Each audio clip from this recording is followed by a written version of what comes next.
Perkenalkan, nama saya Sri Susilawati. Di sini saya akan melakukan sebuah wawancara dan di sini saya akan menghadirkan satu narasumber yang bernama Armus Fransisno, yang dimana beliau merupakan wali murid dari adiknya yang bernama Tirto, dan adiknya ini masih bersekolah di bangku sekolah dasar. Di sini saya mengangkat masalah tentang pembelajaran bahasa Dayak Ngaju yang seharusnya mudah untuk diajarkan kepada anak-anak di daerah Kalimantan ini, namun kenyataannya masih banyak anak yang kesulitan untuk memahami dan menguasai tentang pembelajaran bahasa Dayak Ngaju ini. Baik, di sini saya sudah kedatangan narasumber saya, yang dimana beliau merupakan wali murid dari adiknya yang bersekolah di bangku sekolah dasar.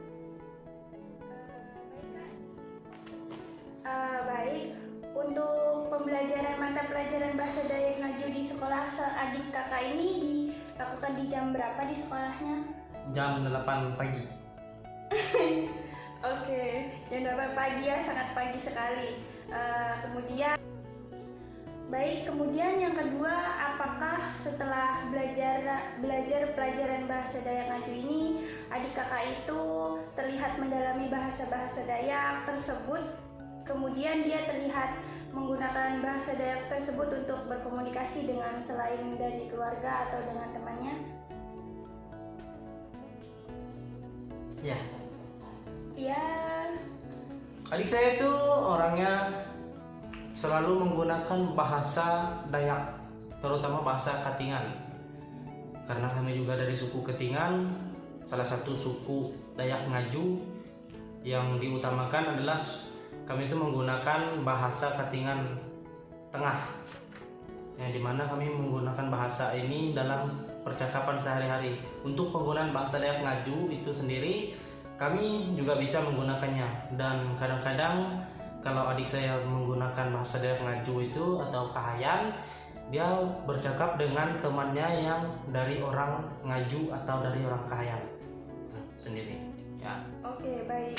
Kemudian dari pengamatan Bapak terhadap sekolah-sekolah di sini atau terutama sekolah adik kakak, apakah pelajaran bahasa Dayak Ngaju ini nih di setiap sekolah kurang diperhatikan pengajarannya? Ya, untuk pengajarannya terutama di tempat adik saya sekolah itu bahasa Dayak Ngaju itu memang diutamakan juga.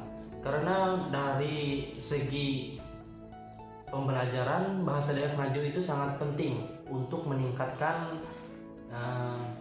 sesuatu yang ada di Kalimantan Tengah, terutama budaya dalam bidang bahasanya. Karena bahasa Dayak Ngaju itu merupakan bahasa persatuan yang ada di Kalimantan Tengah sendiri. Jadi menurut saya ini memang sangat perlu diperhatikan dari pihak Kemendikbud ataupun dari pihak pemerintahan daerah yang ada di Kalimantan Tengah.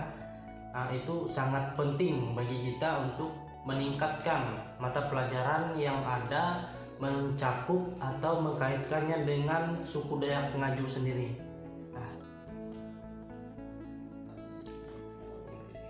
Kemudian untuk pertanyaan selanjutnya, pembelajaran bahasa Dayak Ngaju ini kan dilakukan di SD. Apakah masih cukup sulit untuk mengajarkan pelajaran ini di Kalimantan? Padahal kan kita tahu memang pembelajaran ini seharusnya berkembang di tempat ini atau di Kalimantan. Untuk pembelajaran bahasa Dayak Ngaju itu untuk tingkat SD mungkin memang agak sedikit sulit, karena pengucapan dan tulisannya itu sangat berbeda.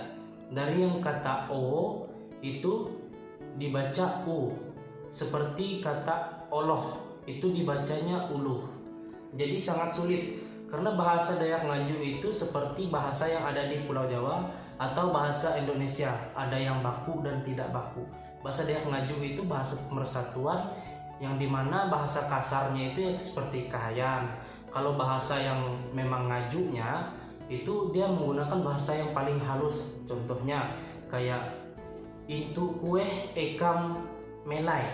Nah, itu artinya di mana tempat kamu tinggal, atau bisa juga menggunakan bahasa hong kue ekam yang dimana artinya itu di mana tempatmu. Jadi hong dan itu hampir sama penyebutannya, tergantung dalam pengucapan atau pertanyaan, pernyataan yang kita ucapkan kepada orang lain gitu. Oke, baik, mungkin itu ya. Kemudian yang terakhir nih ya, apa harapan kakak yang kakak inginkan untuk pembelajaran bahasa Dayak Ngaju ini yang ada di sekolah-sekolah Kalimantan terutamanya? Ya, untuk harapan saya pembelajaran bahasa Dayak Ngaju ini harusnya seperti yang saya katakan pada awal tadi, harus ditingkatkan lagi karena ini merupakan bahasa pemersatuan kita, suku Dayak Ngaju, terutama Kalimantan Tengah ini, yang dimana bahasa Dayak Ngaju ini memang kita gunakan dalam pembicaraan percakapan sehari-hari kita.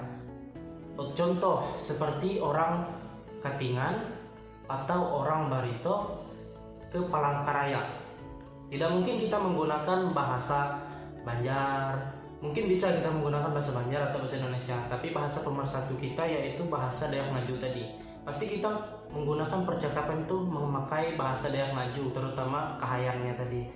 Karena bahasa Kahayan itu salah satu dari bahasa Dayak Ngaju yang sedikit kurang halus, bisa dikatakan seperti itu, bisa juga halus karena Kahayan itu juga tidak semuanya yang agak kasar bahasanya. Contohnya seperti bahasa di Pulau Jawa yang di Solo itu halus, yang di Surabaya itu juga kurang halusnya, seperti itu. Begitulah bahasa Dayak Ngaju dan bahasa Kahayan. Kahayan itu yang agak kasarnya pengucapannya, dan yang Ngaju itu yang paling halusnya gitu. Jadi saya ingin memang bahasa Dayak Ngaju itu di tingkat pembelajaran itu ditingkatkan lagi, karena kalau gimana pun bahasa nomor satu yaitu bahasa Dayak Ngaju itu sendiri gitu. Oke, mungkin itu saja ya Kak. Terima kasih atas waktunya dan sudah meluangkan waktunya untuk melaksanakan wawancara ini. Semoga kedepannya pembelajaran bahasa Dayak Ngaju ini akan lebih diperhatikan sehingga anak-anak daerah kita bisa tidak kesulitan menggunakan bahasa daerahnya sendiri. Baik, mungkin itu saja wawancara dari saya dan narasumber saya. Kurang lebihnya mohon maaf. Terima kasih.